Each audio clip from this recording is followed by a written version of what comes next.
Adat istiadat dan pantang larang etnik Tobilong. Yang pertama ialah adat kematian. Menurut kepercayaan etnik Tobilong, mereka yang telah meninggal dunia dianggap sebagai sampai ajal ataupun narikot timbagos. Orang yang berada dalam keadaan yang nazak akan disandarkan ke dada anak ataupun saudara terdekat, karena kepercayaan mereka setiap orang telah diberikan berkat oleh Tuhan. Perbuatan menyandarkan orang yang menghembuskan napas terakhir di dada anak ataupun saudara terdekat itu bertujuan untuk memastikan agar berkat yang diberikan oleh Tuhan kepada yang akan meninggal dunia itu akan dapat diturunkan kepada keluarga terdekat, terutamanya anak. Jenazah ataupun si mati akan dimandikan dan akan dipakaikan pakaian mengikut kemampuan seseorang. Sekiranya si mati adalah orang yang berada di dalam masyarakat, maksudnya seperti orang kaya, si mati akan dipakaikan dengan pakaian tradisi yang lengkap. Menurut kepercayaan etnik Tobilong, orang yang telah meninggal dunia akan pergi ke alam gaib yang dipanggil sebagai Mongolu di Gunung Kinabalu. Selepas memandikan dan memakaikan pakaian kepada si mati, mayat tersebut akan diletakkan di tengah-tengah ruang tamu agar sanak saudara mudah melihat apabila mereka melawat. Di tepi mayat tersebut diletakkan barang-barang si mati seperti harta benda kepunyaan si mati, dan benda-benda itu boleh disimpan semula selepas si mati dikuburkan. Upacara berjaga akan dijalankan sekiranya mayat terpaksa bermalam di rumah. Pada masa ini, sanak saudara dan sahabat andai akan mengambil peluang untuk menziarahi si mati. Tetamu yang hadir akan diberikan hidangan, makanan, dan minuman kecuali minuman keras. Binatang seperti anjing dan kucing juga diawasi agar tidak melangkah mayat tersebut, karena dipercayai apabila dilangkah oleh binatang, mayat tersebut akan bangun dan dirasuki oleh roh jahat. Seterusnya ialah pantang larang semasa mayat masih berada di dalam rumah. Duda atau balu si mati akan berkabung dan tidak dibenarkan bercakap dengan orang ramai. Seterusnya ialah upacara pengebumian. Seseorang yang meninggal pada waktu siang hanya akan boleh dikebumikan pada hari keesokannya. Sekiranya si mati akan meninggal pada waktu malam, upacara pengebumian akan dijalankan pada hari yang berikutnya. Sebelum mayat dibawa turun, balu atau duda si mati akan membuka kain yang menutupi muka mayat tersebut, dan ini bertujuan untuk semua ahli keluarga dan tetamu yang menziarahi boleh melihat si mati dengan memberikan penghormatan terakhir. Pada waktu ini juga hendaklah dipastikan bahwa air mata tidak terkena kepada mayat si mati, karena ini akan menyebabkan si mati akan sukar meneruskan perjalanan ke alam gaib. Setelah selesai melakukan penghormatan, mayat akan diangkat untuk dibawa ke tanah perkuburan. Selesai saja mengangkat mayat tersebut, kayu yang digunakan untuk tempat meletakkan mayat tersebut akan diambil dan dipukul dengan kayu api, bertujuan untuk menghalau roh jahat. Semasa membawa mayat ke tanah perkuburan, ahli keluarga dan sanak saudara akan mengangkat barang-barang kepunyaan si mati untuk dibawa bersama ke tanah perkuburan. Apabila sampai di tanah perkuburan, mayat akan diletakkan dengan kepala menghadap ke arah matahari terbit dan kaki ke arah matahari terbenam. Sebelum liang lahat ditimbus, satu upacara yang disebut sebagai mengerunduk akan dilakukan oleh bobolian. Seutas rantai manik akan dihulurkan di dalam liang kubur. Ini bertujuan untuk berpesan kepada si mati agar pulang ke rumah apabila upacara memanggil roh dijalankan pada hari ke-7. Kemudian lubang kubur akan ditimbus, mesti diperiksa dan memastikan agar tiada daun hijau atau kayu-kayu yang termasuk di dalam lubang kuburan, karena ini dipercayai bahwa jika ada cebisan daun maupun kayu-kayu yang tertinggal di dalam lubang kubur menyebabkan roh si mati akan jelas kelihatan. dalam penglihatan orang ramai. Setelah selesai kerja menimbus, kawasan kubur si mati akan dipacak dengan belahan bambu yang ditajamkan di ujung dan pangkalnya. Bambu tersebut akan dipacak secara terbalik, yaitu ruas bambu hendaklah berada di sebelah atas. Manakala barang-barang si mati pula akan diletakkan bersebelahan dengan kubur si mati ataupun digantung berhampiran dengan kuburan si mati.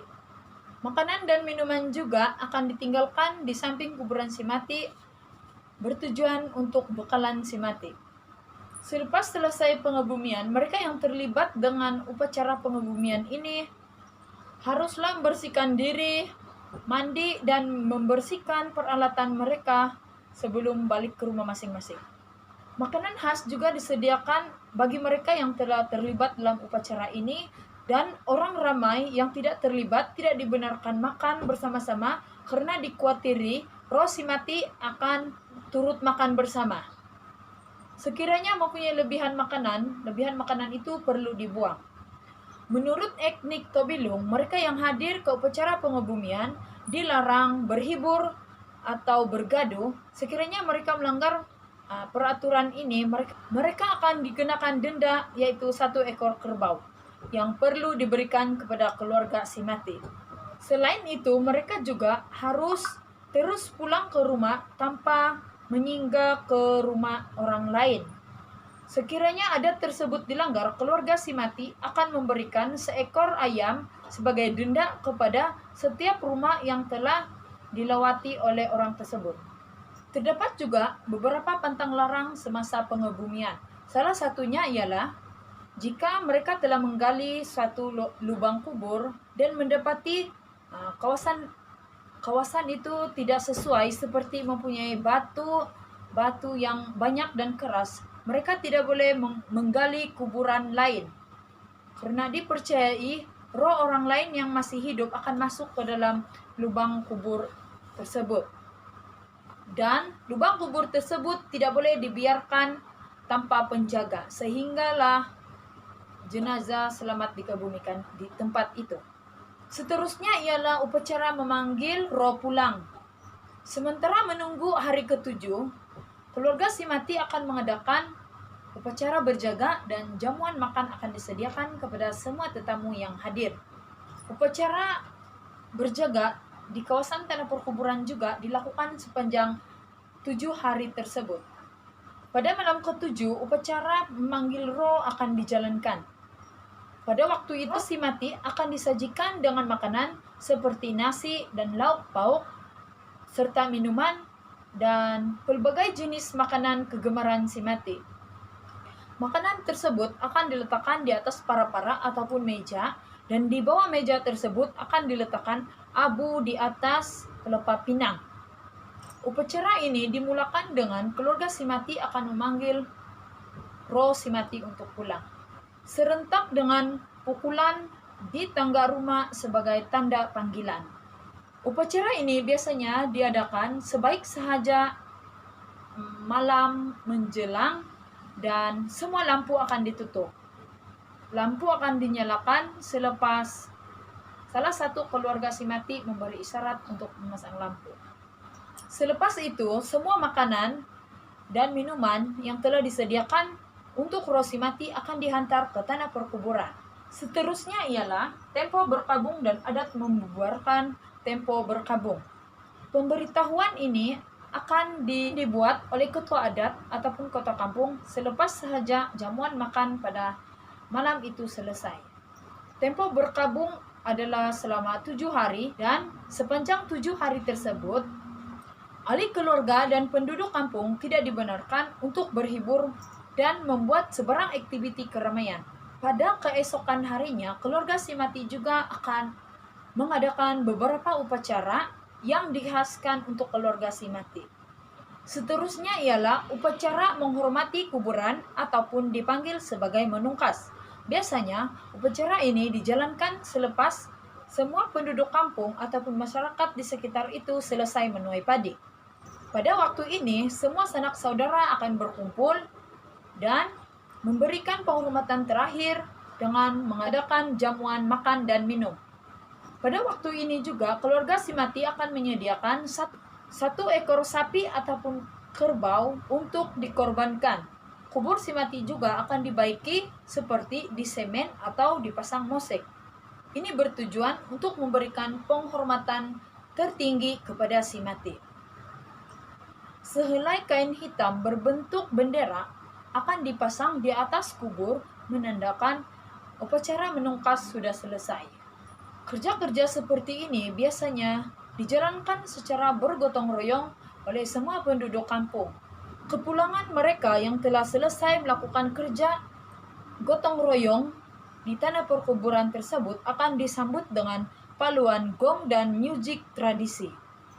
Tarian mengigol dan jamuan meminum tapai juga dijalankan sebagai tanda kesyukuran. Sambutan yang diadakan pada hari tersebut sama dengan sambutan seperti upacara perkawinan. Jamuan juga diadakan khusus untuk para tetamu yang hadir.